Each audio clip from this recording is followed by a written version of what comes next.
आत येऊ का?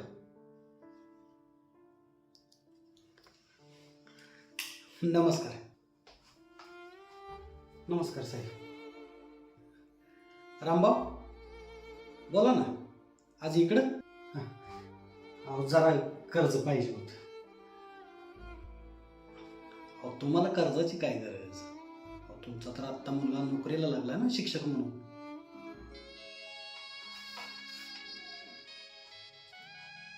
तुमचं सगळं खरं आहे. वर्गा शिक्षक म्हणून नोकरीला लागला तर पण 16,000 पगार आहे हो त्याला फक्त. काय सांगताय?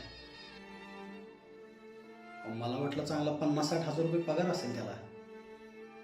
ते बी इथनं 800 किलोमीटर अंतरावर लागलाय. त्याची बायका पोरं इथंच आहे. त्याची आई बी लय आजारी असते. तिच्या दवाखान्यासाठीच कर्ज काढायला हवं.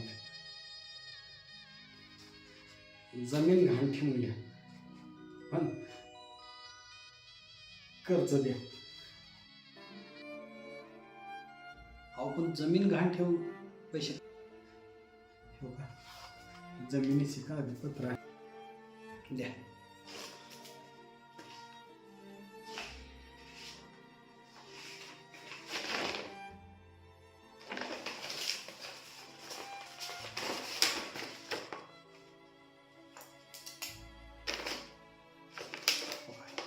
इथे आणि इथे सह्या करा.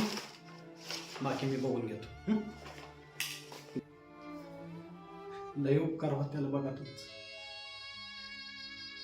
हो त्या 16,000 त्याच भागनं सरकारनं काहीतरी ती शिक्षण सेवक का काय 3 वर्षासाठी असतंय ना. मग 3 वर्षानं फुल पगार मिळणार. तर वर आता अशीच वाढत चालायची. शासनानं या गोष्टीचा विचार नाही केला. 16,000 कसं भागेल? आजची महागाई बघितली का साहेब? एवढं कष्ट करून पोरगा शिकवला, एवढी वर्ष नोकरीची वाट बघितली.